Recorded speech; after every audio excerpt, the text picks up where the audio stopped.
नमस्कार दोस्तों, स्वागत है आप सभी का हमारी आज की इस वीडियो में। दोस्तों, शूर्पणखा रामायण का वो किरदार है जिसकी वजह से सीता हरण हुआ। तो आइए जानते हैं कि क्या इस्लाम धर्म को जन्म देने वाली शूर्पणखा ही है। दोस्तों, अगर आपने रामायण देखी या पढ़ी होगी तो आप रावण की बहन शूर्पणखा के बारे में तो जरूर ही जानते होंगे। शूर्पणखा रामायण की एक ऐसी किरदार थी जिसकी वजह से प्रभु श्री राम को रावण समेत सभी राक्षसों का वध करना पड़ा था। लेकिन दोस्तों, सभी राक्षसों का अंत होने के बावजूद भी शूर्पणखा बची हुई थी। हालांकि रावण की मौत के बाद शूर्पणखा का क्या हुआ था, इस बात का कोई खास जिक्र रामायण में तो देखने को नहीं मिलता। फिर भी कई इतिहासकारों का ये दावा है कि शूर्पणखा ने अपने भाई रावण की मौत के बाद इस्लाम धर्म की उत्पत्ति करी और मक्का मदीना को बसाने वाली शूर्पणखा ही है। कई इतिहासकारों के मुताबिक तो ये भी बताया जाता है कि आज इस दुनिया में मौजूद सभी मुस्लिम शूर्पणखा के ही वंशज हैं। दोस्तों, भले ही ये सारी बातें आपको एक कहानी की तरह लग रही हो, लेकिन आज की इस वीडियो में हम आपके सामने शूर्पणखा के कुछ ऐसे रहस्यों पर से पर्दा उठाने वाले हैं जिन्हें जानने के बाद आप भी दांतों तले उंगलियां दबा लेंगे। दोस्तों, रामायण के अनुसार हमें ये बताया जाता है कि जब रावण ने माता सीता का हरण किया था, तब भगवान श्री राम ने माता सीता को आजाद करने के लिए रावण समेत उनके पूरे वंश का नाश कर दिया था। लेकिन इन सभी राक्षसों में रावण का छोटा भाई विभीषण, जो कि हमेशा धर्म के रास्ते पर ही चलता था, और विभीषण ने इसी तरह धर्म का साथ देते हुए अपने भाई रावण के बजाय प्रभु श्री राम की सेना को चुना। इसके बाद जब प्रभु श्री राम ने रावण का वध करके माता सीता को आजाद कराया, तो उन्होंने लंका का सारा राजपाट और जिम्मेदारियां विभीषण को ही सौंप दी।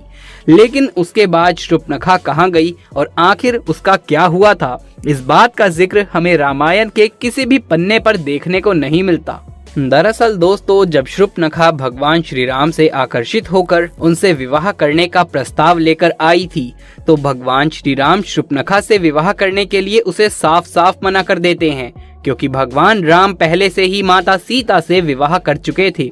इसके बाद में भगवान राम अपने छोटे भाई लक्ष्मण की तरफ इशारा करते हुए शूर्पणखा से कहते हैं कि अगर आप चाहें तो मेरे छोटे भाई लक्ष्मण से विवाह करने के लिए पूछ सकती हैं। और फिर जब शूर्पणखा लक्ष्मण जी के पास विवाह का प्रस्ताव लेकर जाती है, तो लक्ष्मण जी भी शूर्पणखा के इस प्रस्ताव को ठुकरा देते हैं। जिसके बाद शूर्पणखा भगवान श्री राम के पास जाकर माता सीता को बुरा भला कहने लगती है और भगवान राम को ये धमकी देती है कि अगर उन्होंने शूर्पणखा से विवाह नहीं किया तो माता सीता को वो मार देगी। इसके बाद जैसे ही शूर्पणखा माता सीता को मारने के लिए आगे बढ़ती है, तभी लक्ष्मण जी माता सीता का बचाव करते हुए शूर्पणखा की नाक काट देते हैं।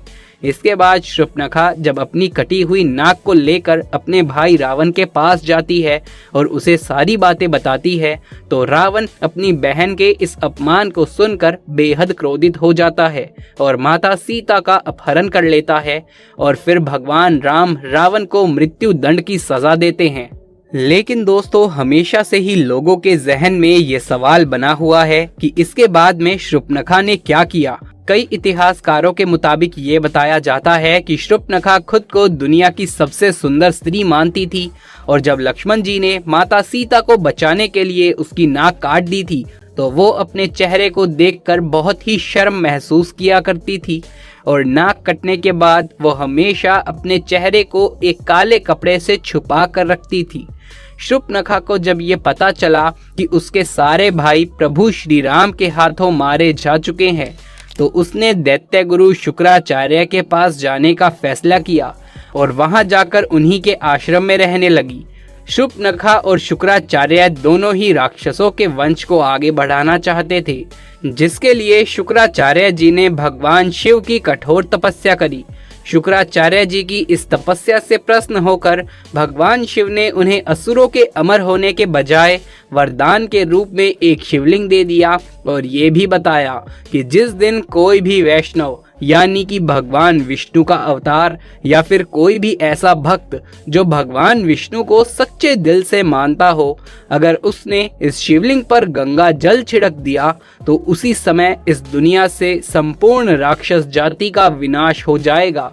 इसके बाद दैत्य गुरु शुक्राचार्य ने भगवान शिव के द्वारा दिए गए इस शिवलिंग को वैष्णव यानी कि हिंदुओं से दूर रखकर एक रेगिस्तान में स्थापित कर दिया, क्योंकि हिंदू धर्म का हर शख्स भगवान विष्णु को जरूर मानता है और अगर ऐसे में कोई हिंदू उस शिवलिंग पर गंगा जल छिड़क देता तो दुनिया से संपूर्ण राक्षस जाति का अंत हो जाता।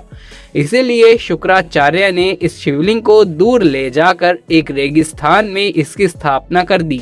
और दोस्तों, रेगिस्तान में जिस जगह ये शिवलिंग स्थापित किया गया था उस जगह को आज हम मक्का मदीना के नाम से जानते हैं।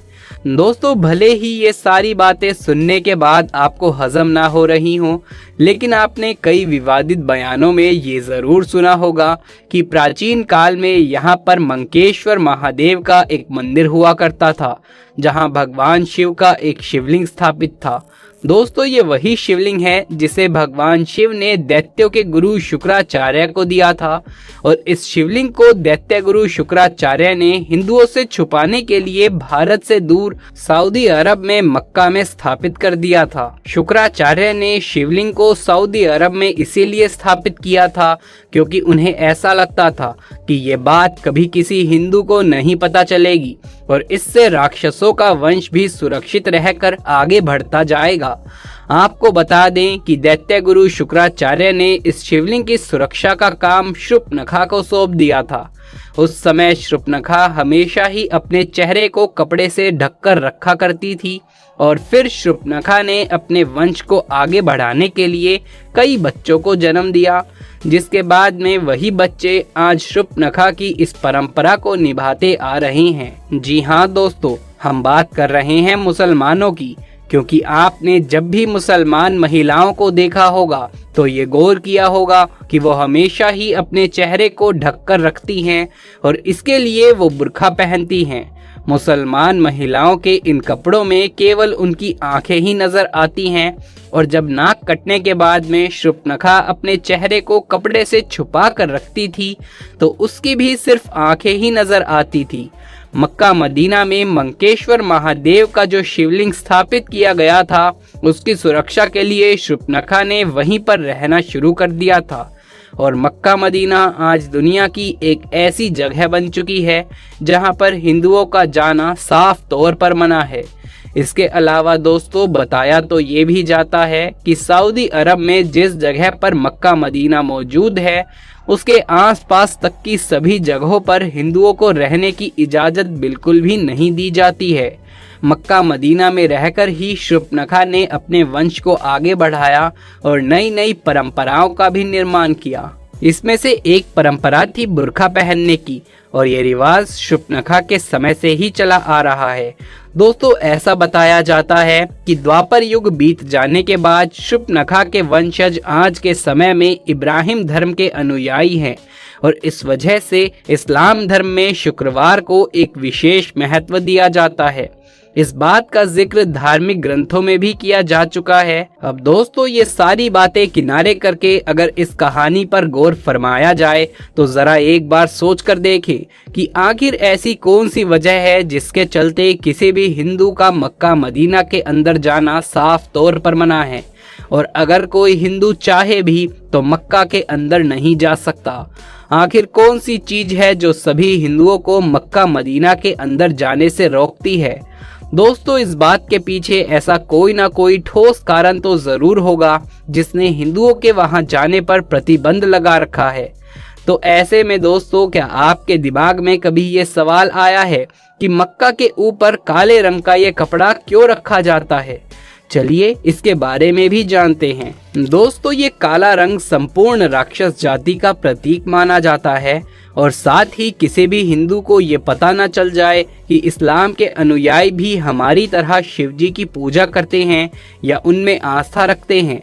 इसीलिए काबा पर काला कपड़ा रखा जाता है और काबा को काले रंग से ढकने की परंपरा इसलिए भी निभाई जाती है क्योंकि दोस्तों, शूर्पणखा यानी कि इस्लाम की देवी वो भी रामायण काल और उसके बाद अपने मुंह को काले रंग के कपड़े से ढककर रखा करती थी और आज शूर्पणखा के वंश देश की महिलाएं भी काले रंग के बुर्खे को पहनती आ रही हैं। हालांकि दोस्तों, दुनिया को गुमराह करने के लिए बुर्खे को कई प्रकार के रंगों में बांट दिया गया है, किंतु सत्य जो है वो ये है कि ये बुर्खा शूर्पणखा की देन है, जिसे इस्लाम की महिलाएं इस्लामी रीति रिवाजों के अंतर्गत धारण करती हैं और समाज में इस एक तरफा पहनावे के कारण ही दुनिया इन्हें मुसलमानों के नाम से जानती है। दोस्तों, मुसलमानों का शुक्रवार के दिन जुम्मा भी इसीलिए इतना जरूरी है क्योंकि ये शुक्राचार्य के नाम के शुरुआती अंकों को लेकर ही बनाया गया है, जो कि बहुत ही चर्चित है। दोस्तों, हम देखते हैं कि जहाँ जहाँ शिवलिंग स्थापित है वहाँ कोई न कोई जलाशय अवश्य मौजूद है और मक्का में काबा के पास एक पवित्र कुआं है। हज करने गए मुसलमान इस जल को गंगा जल की तरह ही अपने साथ लाते हैं, जिसे मुसलमान लोग जमजम के पानी के नाम से पुकारते हैं। दोस्तों, मक्का में शिवलिंग है या नहीं ये स्पष्ट रूप से हम नहीं कह सकते, परंतु इस्लाम के धार्मिक चिन्ह, परंपराएं, रीति रिवाज और व्यवहार ये अवश्य साबित करते हैं कि कहीं न कहीं मुसलमान वैदिक संस्कृति से जुड़े हुए हैं। अगर ध्यान दें तो ये सारी बातें केवल एक ही तरफ इशारा करती हैं कि शायद मुसलमानों का शूर्पणखा के वंशज होने वाली बात हकीकत हो सकती है और सारे मुस्लिम इस बात से डरते हैं कि अगर कोई हिंदू गलती से भी मक्का मदीना के अंदर चला गया और उसने इस शिवलिंग पर गंगा जल छिड़क दिया तो इस दुनिया से पूरी राक्षस जाति का अंत हो जाएगा। तो ये राक्षस कोई और नहीं बल्कि शूर्पणखा के ही वंशज हैं। भले ही ये सारी बातें आपको हैरान कर रही हों, लेकिन ये शायद सारी की सारी बातें सच हो सकती हैं, क्योंकि इस दुनिया का सबसे पहला धर्म सनातन धर्म है। यानी कि इस दुनिया में मौजूद हर एक व्यक्ति सनातन धर्म से ताल्लुकात रखता है और हमारे ईश्वर भी सनातन धर्म से ही ताल्लुकात रखते थे। दोस्तों, ठीक ऐसा ही प्राचीन समय में भी हुआ करता था। कुछ लोग मिलकर अपने अलग अलग नियमों और परंपराओं को बनाया करते थे और धीरे धीरे इसी तरह यही चीजें जातियों में तब्दील होती चली गई, जिससे आगे चलकर अनेकों धर्मों की उत्पत्ति हुई। लेकिन दोस्तों, इस्लाम के हकीकत भरे इस सच पर आज भी कई हिंदुओं के द्वारा सवाल उठाए जाते हैं कि आखिर उन्हें मक्का मदीना के अंदर क्यों नहीं जाने दिया जाता। वैसे दोस्तों, कमेंट करके बताइए कि आपको क्या लगता है, मक्का मदीना के बारे में कहीं जाने वाली ये सारी बातें सच हो सकती हैं क्या? क्या शूर्पणखा ने ही मक्का मदीना को बसाया था या फिर ये सब मात्र एक कल्पना है? अपनी राय हमें कमेंट बॉक्स में लिख करके जरूर पेश कीजिएगा। यदि ये वीडियो पसंद आया हो तो इसे एक लाइक करके अपने दोस्तों और रिश्तेदारों में ज़्यादा से ज़्यादा शेयर कर दें। आगे भी ऐसे वीडियोस लगातार देखते रहने के लिए चैनल को सब्सक्राइब करके पास वाले बेल आइकन को दबा लीजिए। जल्द मुलाकात होगी आपसे किसी अगली वीडियो में। तब तक के लिए आप सभी का धन्यवाद।